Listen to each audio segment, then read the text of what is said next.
much Eastern Visayas State University Chorale under the tutelage of their choir master, Professor Bob Ambe. Just a little information about the chorale. They just arrived from a national competition sponsored by the Philippine Association of State Universities and Colleges, wherein they ranked 6th among 30 participants all over the country. So, congratulations EBSU Chorale. Maraming salamat.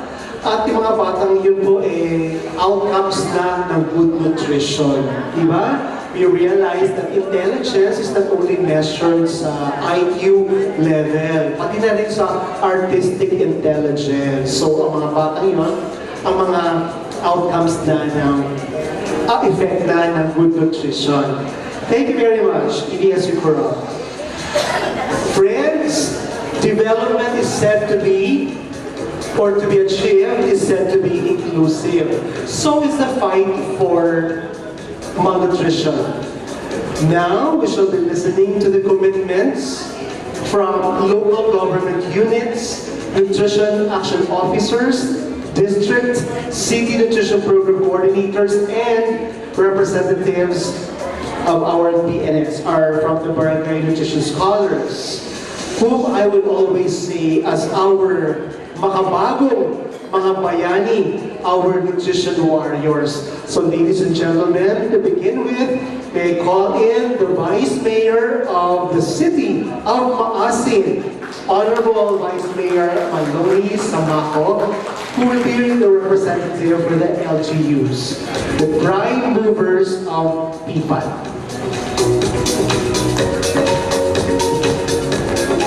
Thank you very much, sir. Good noon to all of us. I'd like to present a little of our best practices. I call this as Maasin City's Journey to the Nutrition Honor Award. Next, please.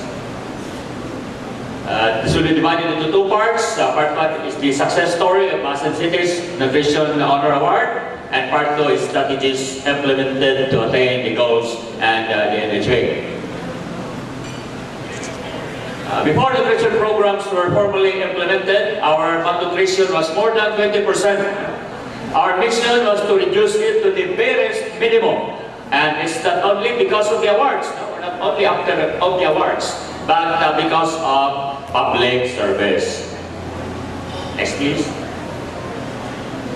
Maasin City became the first LGU in the entire Philippines to garner the Hall of Fame in Health. Parang double grand slam. Red Orchid Awards in anti-smoking and the Nutrition Honor Awards in nutrition. Thank you.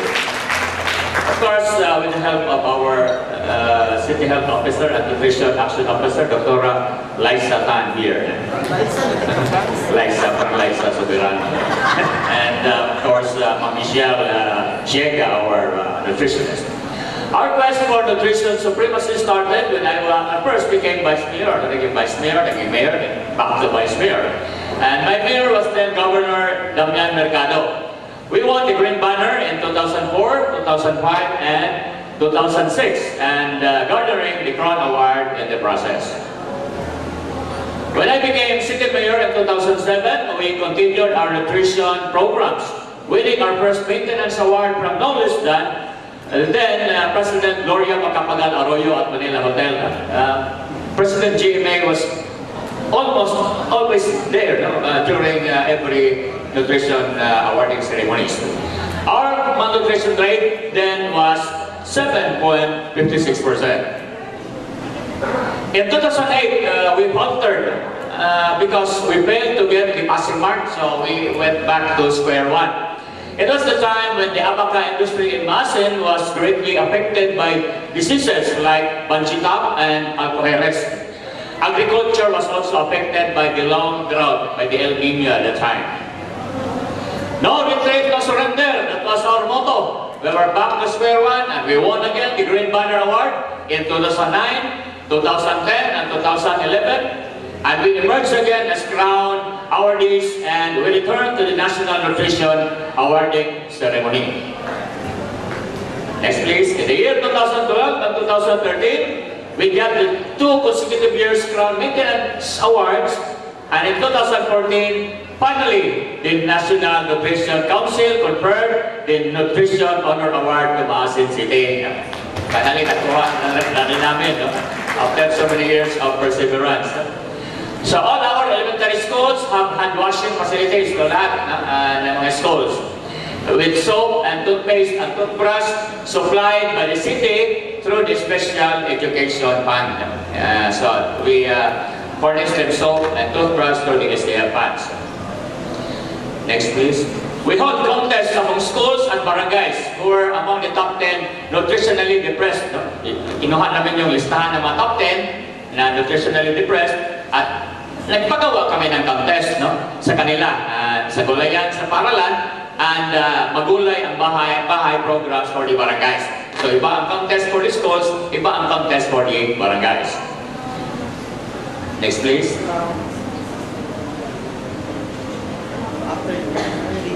Next please. Then we launched the Adopt a Malnourished Child program. So each office, each NGO, each participating organization will adopt a malnourished, severely malnourished child. Nag-adopt kami, then including religious organizations and business establishments, including Jollibee, Mercury Drug, Rose Pharmacy, and other establishments. They fed underweight children twice a day for 150 days, no, or equivalent to 5 months. Twice a day ang feeding. We implemented also such programs as food fortification, karintisado pambata, food and waterborne diseases, prevention and control, micronutrient supplementation, ligtas tigdas, and women's health and safe motherhood project in coordination with the Department of Health. In the year 2013, our underweight children were 4.4%, so bumaba na. As compared to 26.4% in Eastern Visayas. No? So malaki talaga ang gap, no? And 20.7% in the entire country. So after Adopt a Malnourished Child project, the underweight children reduced to 3.48%. So ma-effect talaga ang program na Adopt a Malnourished Child. We also promoted healthy lifestyle, like the anti-smoking program.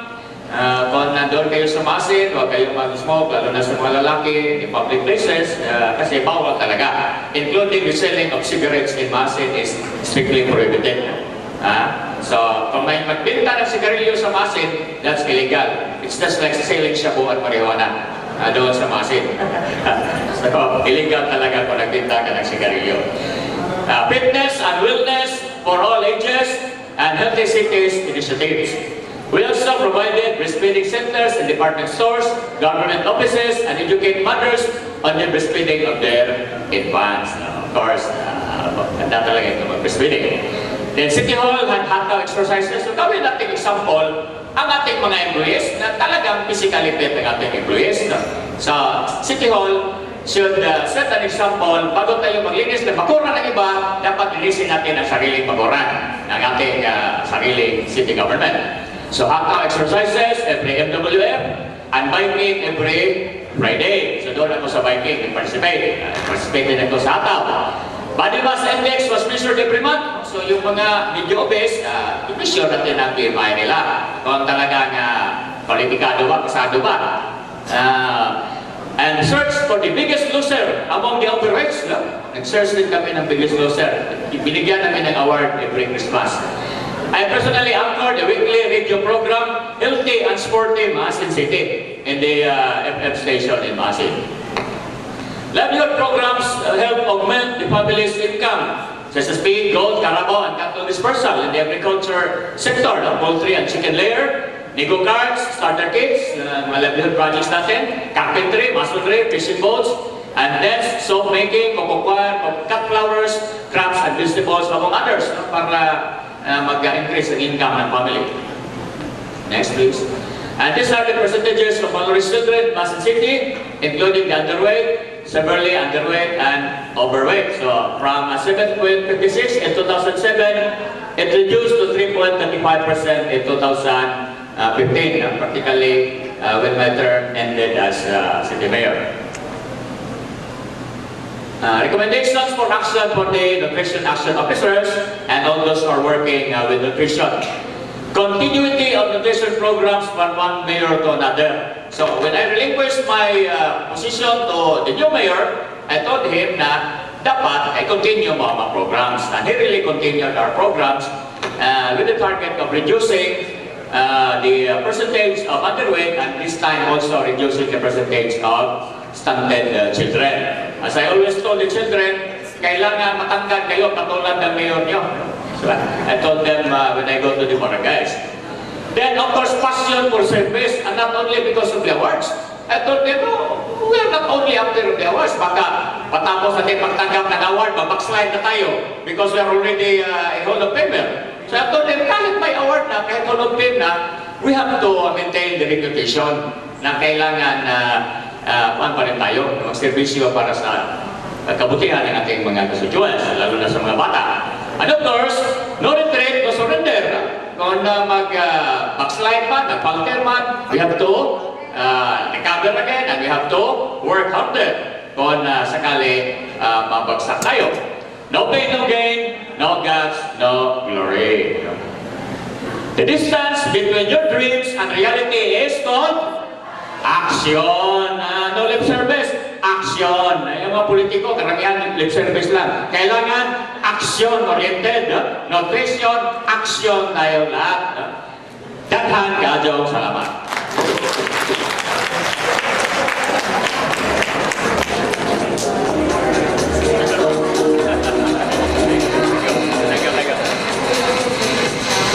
So ganun po ang mga pangyayari sa City of Maasin under the helm of its former city mayor, Honorable Palo Samaco. And now, kahit siya ay vice mayor, there is a continuity of the services and programs na ginagawa po niya before as regards fight for malnutrition.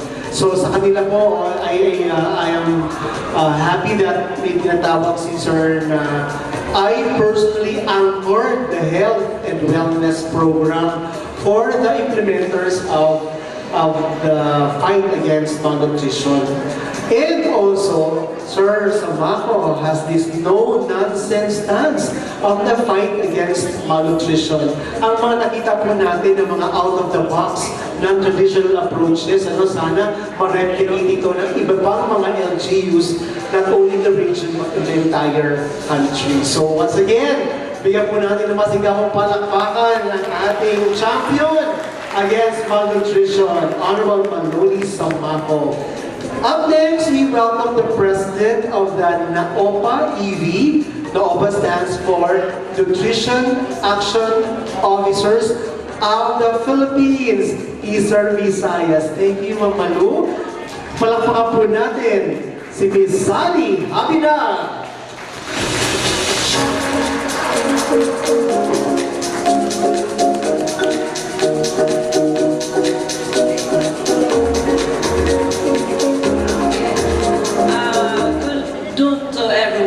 Thank you, Sir Tito. And to our guests, participants, and everybody here inside this hall, maupay nga uto aton katanan.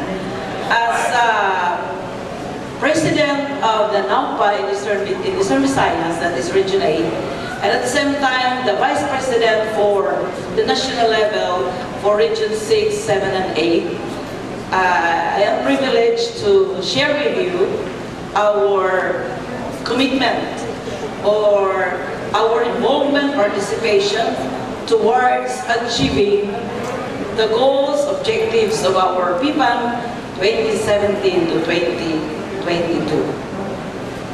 So where are we as NAOPA? NAOPA means Nutrition Action Officers Association of the Philippines Incorporated, and as Nutrition Action Officers, where are we in the PPAN 2017 to 2022? What is our role? What is our contribution so that we can help achieve the government's program in achieving the PPAN for the next 5 years? So as an action officer, we have to be actively engage our local chief executives, legislators and other stakeholders to submit position papers like submitting bills, submitting resolutions, policies towards achieving our programs, especially our specific and non-specific programs for nutrition, and of course signature campaign. Kasi dito tayo humuhugot ng support para ma-achieve natin aton mga activities, programs. We need more signatures support from our people, constituents, especially with the initiative or help of our nutrition action officers. Of course, we have to advocate for sustained LGU support to nutrition programs. So we appear parang advocates tayo, mga nutrition action officers. And we have to be aware, mga ikasiko nutrition action officer, parang kunti lang yata nakita kong mga nutrition action officers right now. Parang kunti lang kami. So we have to be aware of our roles para makahuli kita, we can contribute towards achieving our goals and objectives. So we have to provide technical assistance in designing a well-crafted nutrition programs. It is expected of us to come up with a very realistic plan, doable plan. Precisely, yung ating 2017-2022, I had the privilege to attend in Cebu during the finalization of this plan. So parang I have observed na we are more on action rather than lip service like that. So parang iniba ang ating nutrition, ang ating PPAN. And integrate PPAN priorities of the local plans. It was presented earlier, our priority plans, special and specific programs. We have to see to it as nutrition action officers that all these activities programs are in place and they are part of our local nutrition plans. We have to lobby for budget nutrition priority programs. Mayanda saying nga, ang sako nga waray sulod, di rin nation. In other words, financial funds is very important in the implementation of nutrition program. It is one of the actions na kailangan sa nutrition implementation. Ang funds. Siring ko pa i-repeat, ang sako nga waray sulod, di rin man matigdo. It's impossible. Adopt strategy and partnerships to maximize local resources and extend services to needy areas. As nutrition action officers, we have to be sensitive. We have to commit ourselves, especially in coordinating, networking with other agencies involved in the nutrition program. No man is an island. Waray ko sa agency, makakapaton itong atong mga programa, itong nutrition program. So we have to maximize, we have to partners, we have to engage with other institutions na makakahatag in support atong program. Be innovative.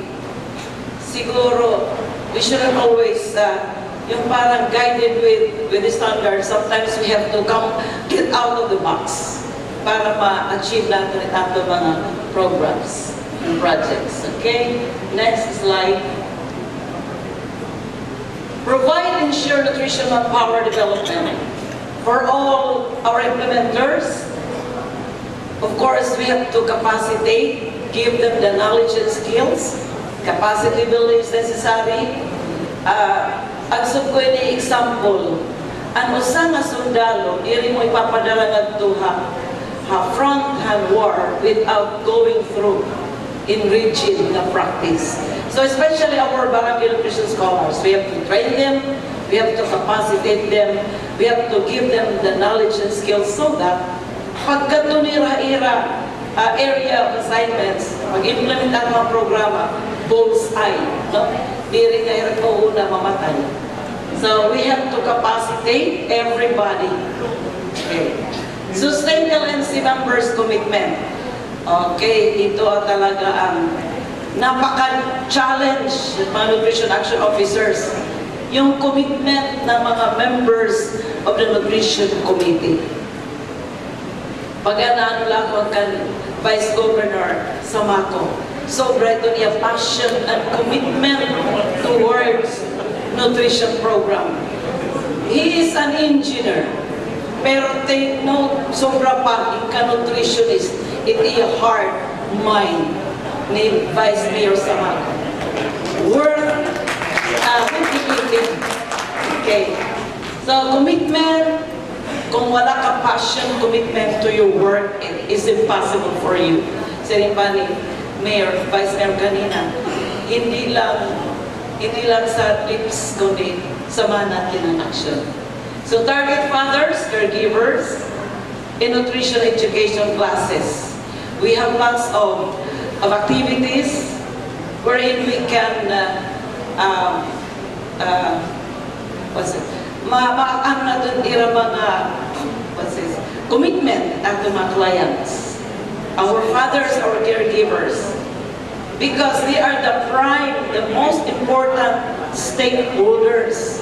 And without them, bisa kita magpinaniguro, kung itapon mga clients mismo, they are uncooperative, it's impossible for us to move on. We have to pabasa sa nutrition. We have to give more time atong pabasa sa nutrition. I am pushing this strategy. Recognize efforts of frontline workers. Of course, atong mga frontline workers, we have to give them recognition.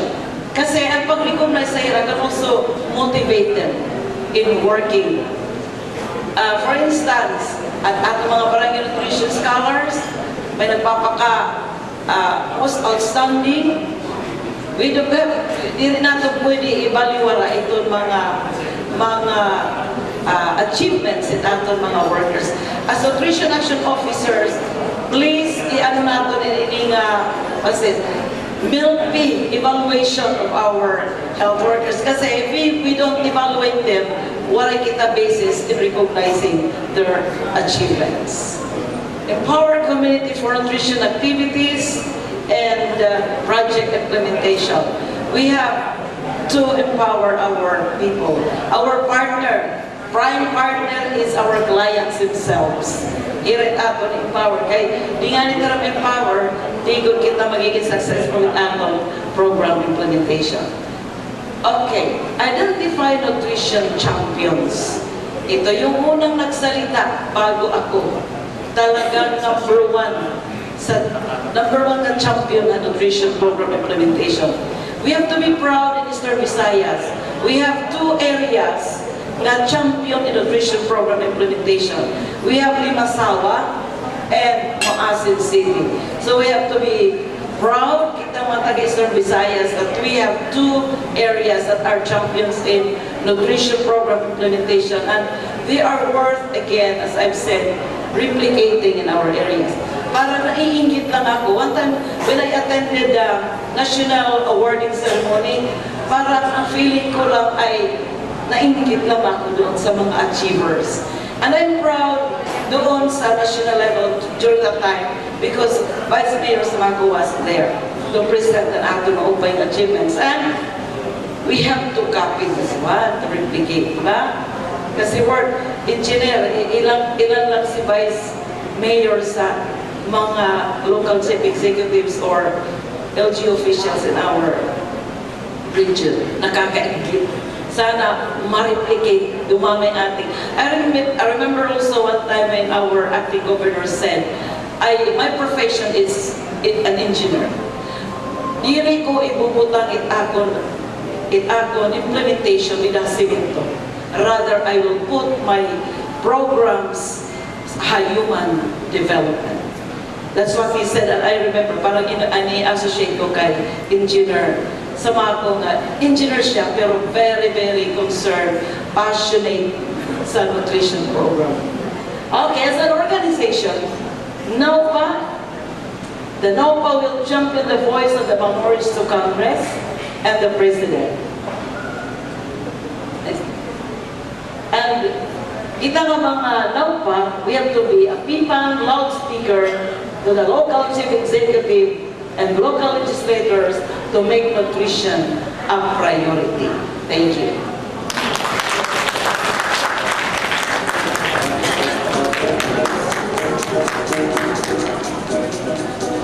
Integration of PPAN for local plans, capacity building, recognition efforts, and even budget allocation for nutrition programs are the things or the must things to be done to make the PPAN happen, according to Ma'am Sally Abinal, President of NAUPA. Thank you very much, Ma'am Sally. Up next, we will listen to the President of the Region 8 District City Nutrition Program Coordinators, Ms. Nilda Rich, representing the Nutrition Program Coordinators of Eastern Visayas. A round of applause for her, please. Thank you, Sir Tito. So, maayong udto kanatong tanan, especially to our guests and stakeholders, to the NNC family, and of course to my Vice Mayor, Honorable Maloney Samato. And in behalf of the District Nutrition Program Coordinators of Region 8, we post our unity in support to the implementation of the PPAN 2017 to 2022. Next slide, please. So as a nutrition advocate, we will increase the capacity building activities by addressing the issues about nutrition through the provision of technical support. We will also strengthen the nutrition advocacy through support or recommend the plan to the LCS and stakeholders. Sa giingon ni Sally, we need really the financial assistance from LCS. We need strong support from our LCS. No? Then we will also improve our decision capacity and program planning capability. And as program manager, we will strengthen the linkages and collaboration between stakeholders, especially the LGUs, and continually monitor and evaluate the nutrition program implementation of each our provinces and cities. Then next slide. And specifically, we help in the improvement of the data quality of analysis and use. Next. How to increase the number of MNAPs, then to improve the quality of MNAPs, like we have to target the really needy people, the vulnerable groups, then choosing the right mix of nutrition-specific and nutrition-sensitive interventions. Then we have to make an effective design, and how to ensure that the MNAPs are funded. Next slide, please. Help in the nutrition-specific programs by fully implementing,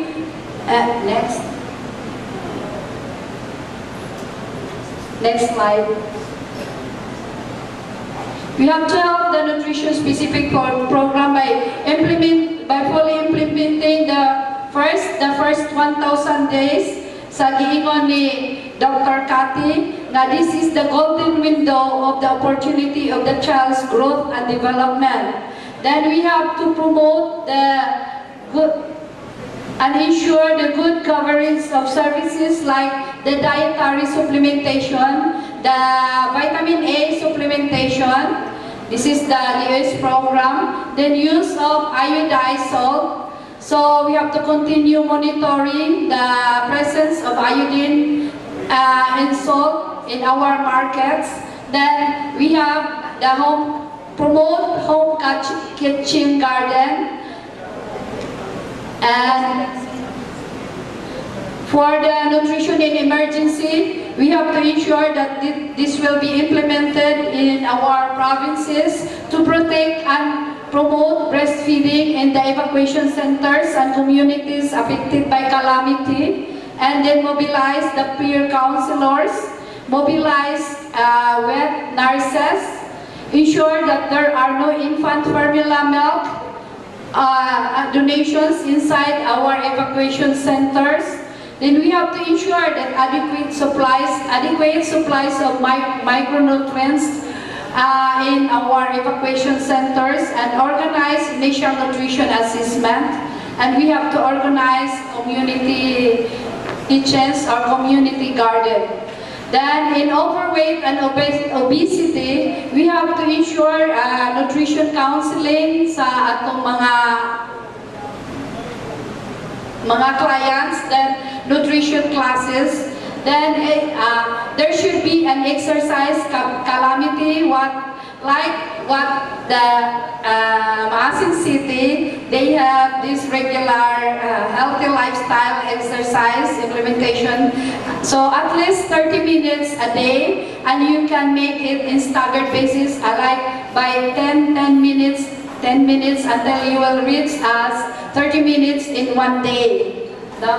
Then, so as what Dr. Cathy said, this is from Albert Einstein, saying insanity is doing the same thing over and over again and expecting different result.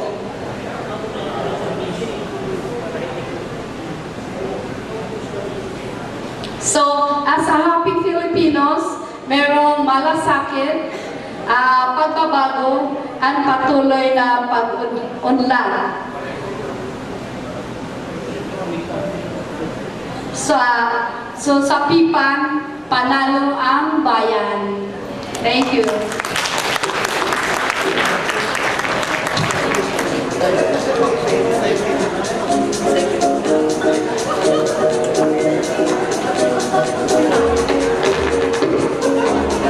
A genuine district city nutrition program coordinator, according to Ma'am Rich, knows how to plan, implement, monitor, and evaluate programs.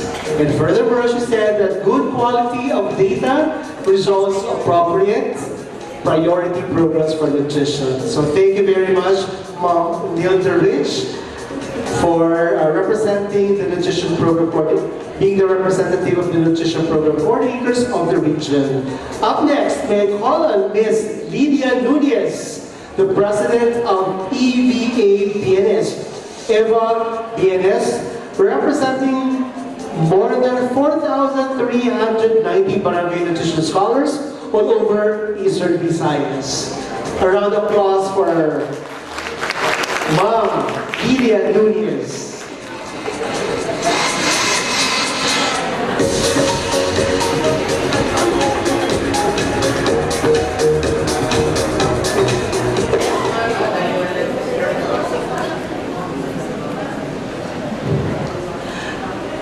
Salamat sir dito.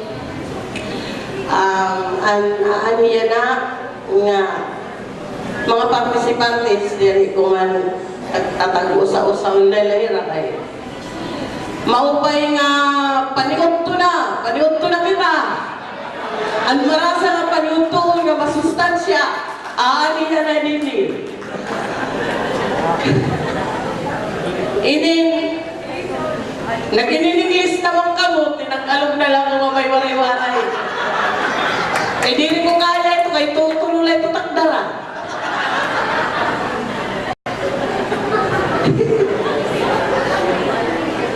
Tinahod nga, parte sa an aton ipadara nga kan representative ni Governor Pitilla, Vice Mayor Samako, nasa rin ako niya tanong ng anahanhin, labi ng godahan, pamilyahan, nutrition. Tatagalogong ko na. Una sa lahat, maraming salamat po Lord nga nakarating kami dito safe and sound sa venue na ito. Salamat din sa pagbibigay sa akin ng pagkakataon nito. Talag sa good lining. Oriental Hotel ko din eh. Ang mga kamag-araman nga niya ang katubangan baga nakilputang nakilputin. Nasib na pakiana saan ang Eva BNS sa PPAN 2017-2022 ito sa namin dirimangpay at matang sir sa laming kuwan ang may grado kay dirimang reading line sir.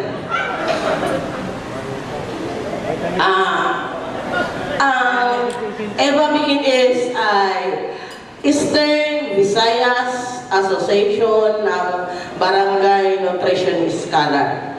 Handbukos nga Region 8. Nasa rin ni Sir Auri nga sobrang kami 4,000 nga amon mga anak na ira lang kita mustawo sa adi ako yan kasi nagiging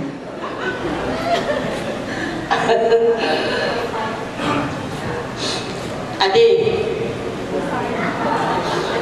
saan po ang Eva BNS sa PPAN 2017-2022? Ito po ay isang asosasyon ng mga BNS ng Eastern Visayas. Bilang mga BNS ng Region 8, naging komitido po kami sa mga voluntaryong nagsiservisyo sa aming kapwa, mga taga-barangay.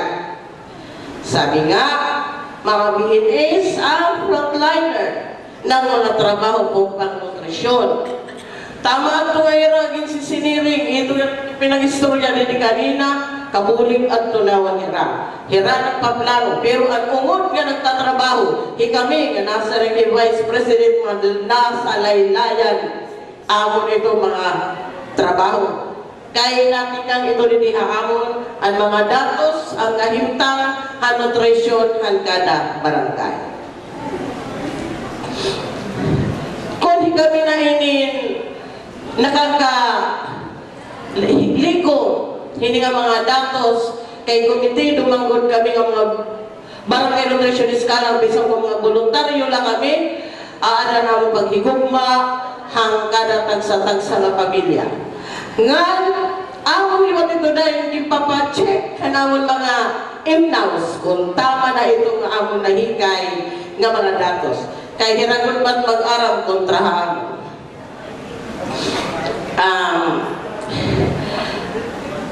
Katapos, Tagalog na ba kita? Doon nalalaman lahat ang programa at problema pangkalusugan, lalo na po sa nutrisyon. Ito po ay binibigyan ng importansya o aksyon hanggang SEO kay amon man ito kinsiset nga ito barangay session kung ano ang resulta. Katapos gimpupunduhan nito nira han era 5% pinaagihan era gadfan. May naga dito mga barangay, mga sugat ito upay. Kung may naman diri nangangasi ka mga empleyadong gobyerno, mga LGU, may kaniwag may ada, maupay. So ganahan, kanda Vice Mayor sa ako, maupeton era dito practice. Ngan, kasama po kami sa mga planong ito. Ngan, liwag, ang among pag-intervenir, ngan sincero, nga pagtugo, hindi nga plano yan na Hadpan Nutrisyon 2017-2022. Aadi kami. Adi. Nasiring dida nga, hay na to, nawara.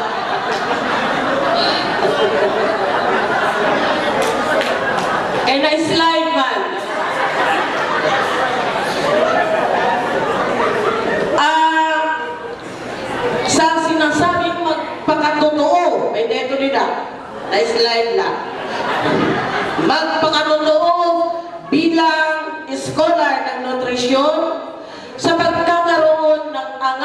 kaalaman at kakayahan sa pagbibigay serbisyo sa mga pamilya.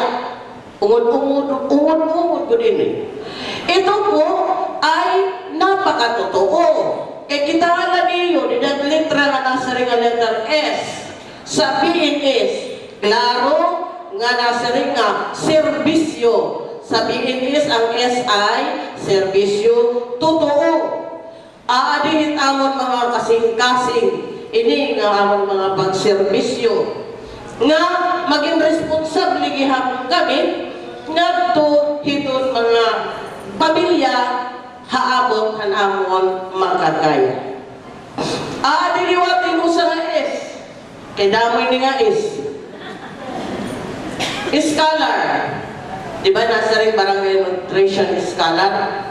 Scholar kami kasi sige pag tinugtuamon, sige pag training, mga seminar, mga ito pa yung mga konferensya, ipapaabot kami nga ito mga nagko-congress o may mga summit pa kami. Naato nga rin kami, pinanunod to ang kami ito dito tul-tul. Aala na lang kaamon mga biinis kung magsusugot kami kung diri. Pero mas maupay kung anong nahibabatian kung tanaw, kaya gintutundo, amon kung ta itong buhaton. Kaya tumudaan, di man amonan, gugma magyapilit nagpapaunod, gugmagod. Kaya pag siring nga, magbibinis ka, o magpagyakan, tatagan ka, duling nga sintabo, kundi voluntaryo. Voluntaryo bigla ito hiya. Aana na lang tayo kung mahatag kamuhin, regalo para haamon. Saglit, kung mag-eleksyon nga ni, ay kapagbalyuin.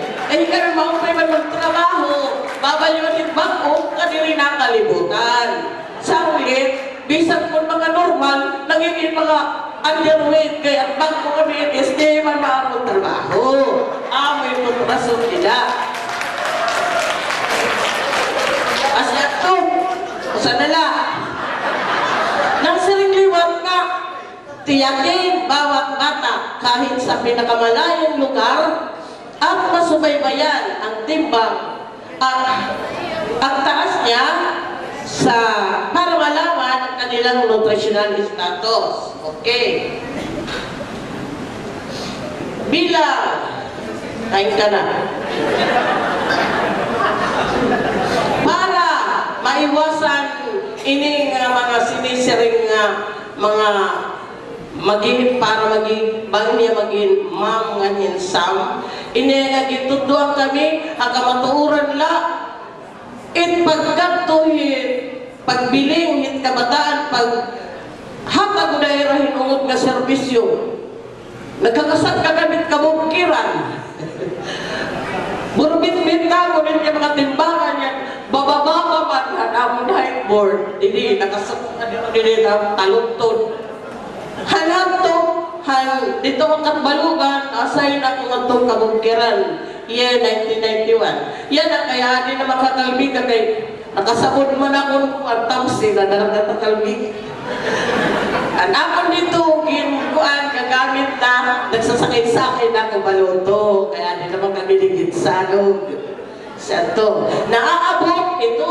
nga mga kabataan tungod itamon kung magihakaira panginano diri ng batas tananay maghiri mo pamating bata kaya nanay kung diri maupay niya paghimo mag-aanak hiya buragtong niya anak asya ito gamitutot doon iwan ito na mura natanan na lang ito na bugos na pamilya asya na ngan tungod kami kaya kung sa naman nga federasyon na natawag na kami nga Eastern Visayas Spanish Federation nanawagan ako hanapon mga ikasibihin sa ating mga Taclobanon magupay ko din niya di ko dira mga Taclobanon magupay ka mo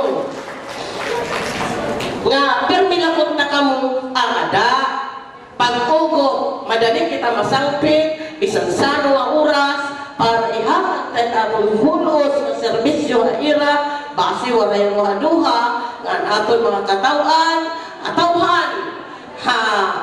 mga sano nga panahon upon yung pag-ugo nga nahiuna na ako ito akong mga kapitan, ang diripan mga nagsusugod, magkaan ang uluhurahin hugot, nga partnership ang barangay chairman nga ng PNS para himaupay nga panlawas o matuman ang PPAN 2017-2022. Sa PPAN, panalo ang bayan. Salamat sa inyong tanan, panahon ko na.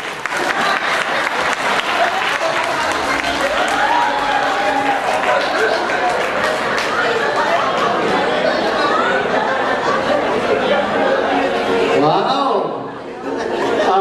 Ma'am Nunez talked about a different brand of volunteerism down there, di ba? Palakpakan po natin si Ma'am Lydia Nunez. Enjoy ba tayo? Maganda busog pang kita, hindi maging sumataaton. By the way, Ma'am Nunez forgot to thank Gucci for her attire, which is actually Victorian-inspired. She really came in dressed to the nines in Oriental Hotel Leyte, di ba? Palakpakan po natin si Ma'am Nunez. Makulo ba, nagpapakaniha Oriental Hotel ni Ma'am Nunez. Eh, baga nagkakagawa si mga ato ha, maul. Thank you so much. Labs ko yan si Ma'am Nunez. So,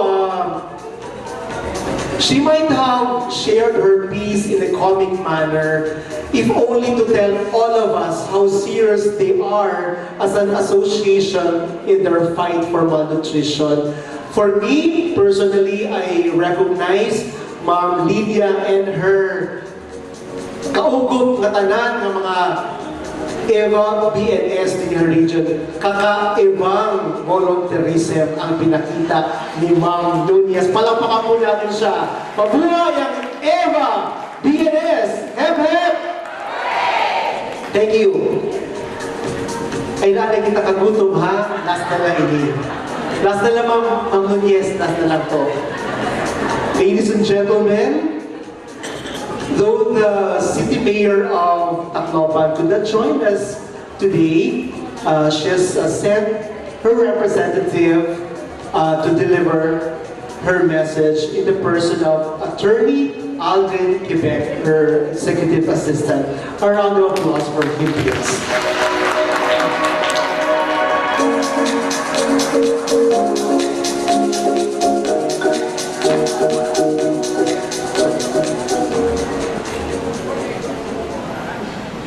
Let me start by extending my warm greetings to the guests and participants of this event. First of all, the Regional Nutrition Program Coordinator, Dr. Catalino Dotorio Jr., the Vice Mayor of Maasin City, Honorable Maloney Samaco, the DOH Representative, Dr. Milagros Polito, DOST Representative, Dr. Glenn Ocaña, my colleagues in the government, from regional line agencies and local government units, our partners from the private sector and civil society, members of the media, ladies and gentlemen, maupay nga udto na. The mayor would like to convey her gratitude for inviting her to this event, and at the same time, she wishes to apologize for not being able to come because she is attending an equally important commitment. But I'm going to deliver the message that she was supposed to deliver, and I promise to make this as quick as possible because I know that we all need nourishment by now. So, I quote, "Let me congratulate the National Nutrition Council for a region for the successful dissemination of the Philippine Plan of Action for Nutrition 2017 to 2022. I say successful because I feel the optimism of the several stakeholders present now. This plan is important, especially that Eastern Visayas is ranked as the third poorest region in the country. When implemented, I am confident that this will help reduce poverty and improve the nutrition in the Philippines, and more importantly, in our region. In the recently launched Philippine Development Plan, the vision of Filipinos is that in 2040, all Filipinos will enjoy a stable and comfortable lifestyle, secure in the knowledge that we have enough for our daily needs and unexpected expenses, that we can plan and prepare for our own and our children's future.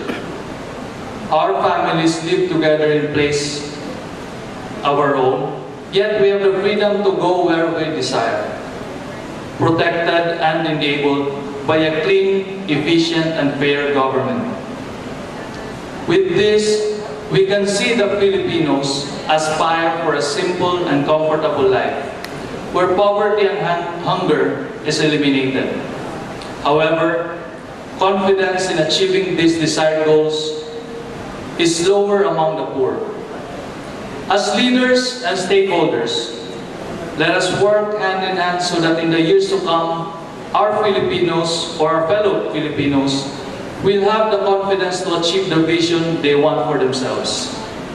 More importantly, let us be one of the spoons in translating this plan into services so that this vision will be realized.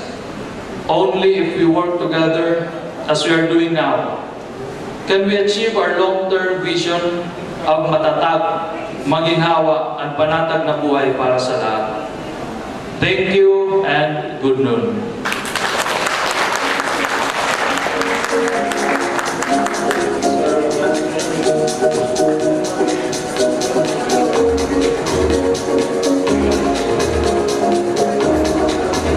Thank you very much. Once again, a round of applause for Attorney Audrey Quebec, representing the Mayor of the City of Tacloban and the NNC-8 Chairperson. Thank you very much. And Attorney Quebec kindly expressed also our gratitude and thanks to the City Mayor of Tacloban for all the support just giving to the programs and projects of NNC. Maraming salamat po.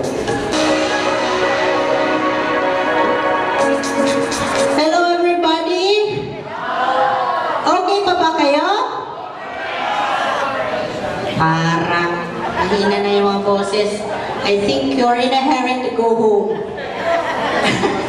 On behalf of our Regional Director, Dr. Minerva Molon, who is the chair of the Regional Nutrition Committee.